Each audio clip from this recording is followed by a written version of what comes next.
Hello दोस्तों, welcome to my YouTube channel. मेरा नाम है शिवा और मैं आप लोगों को आज ट्वेल्थ का फिजिक्स पढ़ाने जा रहा हूँ, जिसमें हम लोग आज इसका फर्स्ट चैप्टर डिस्कस करेंगे। विद्युत चुंबकत्व के दो भाग होते हैं।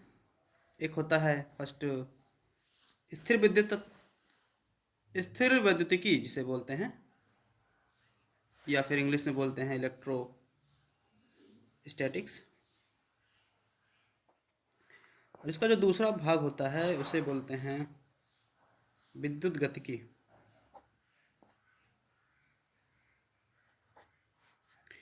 इलेक्ट्रोडायनामिक्स। ठीक है। अब हम इलेक्ट्रोस्टैटिक्स में डिस्कस करेंगे तो इलेक्ट्रोस्टैटिक्स में हमें कुछ बिंदुओं का ध्यान रखना पड़ेगा, जैसे कि आवेश एवं विद्युत क्षेत्र,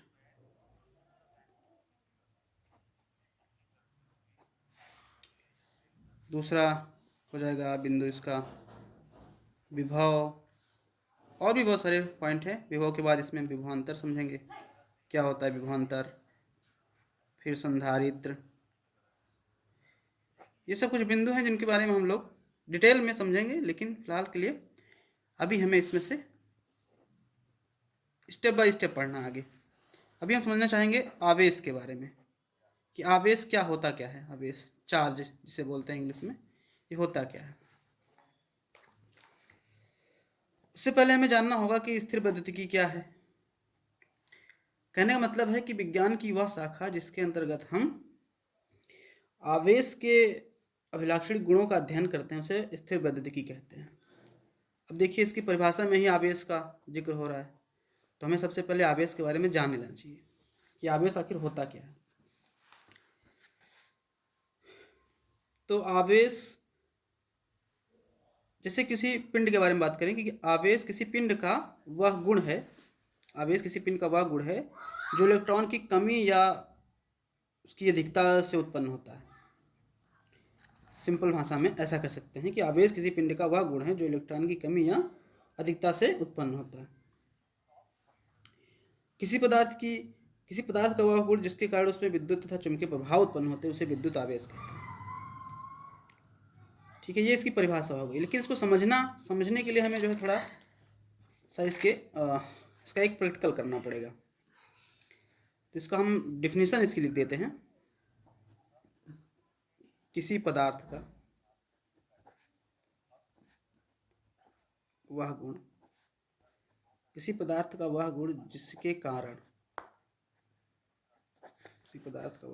कारण उसमें विद्युत, इलेक्ट्रिक या चुंबकीय, इसे मैग्नेटिक कहेंगे, चुंबकीय प्रभाव उत्पन्न होते हैं, विद्युत प्रभाव या चुंबकीय प्रभाव उत्पन्न होते हैं,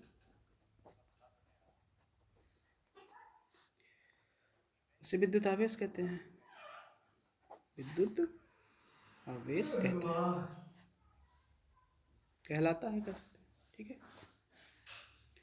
अच्छा, अब इसको हम लोग, ये तो डेफिनेशन होगी, इसको समझने के लिए, ये इसकी डेफिनेशन होगी। इसको समझने के लिए हमें जो है इसके कुछ और, आवेश के बारे में कुछ और जानना पड़ेगा। जैसे कि इसका प्रतीक क्या होता है आवेश का, मतलब इसको प्रदर्शित कैसे करेंगे। इसको क्यू से दिखाते हैं, स्मॉल क्यू से। और इसका क्या बोलते हैं, इसका मात्रक क्या होगा, यूनिट मात्रक, इसका मात्रक होगा आवेश का कूलाम, क्योंकि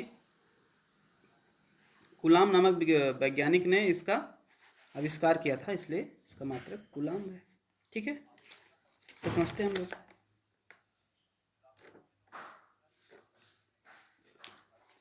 यहाँ पर एक बिंदु और डिस्कस करेंगे। आवेश एक अदिश राशि है,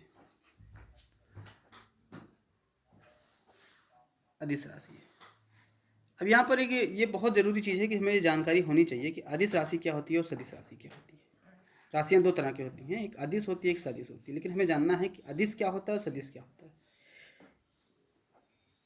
हम समझ सकते हैं अदिश वह राशियाँ होती हैं जिनमें सिर्फ परिमाण होता है, दिशा नहीं होती है।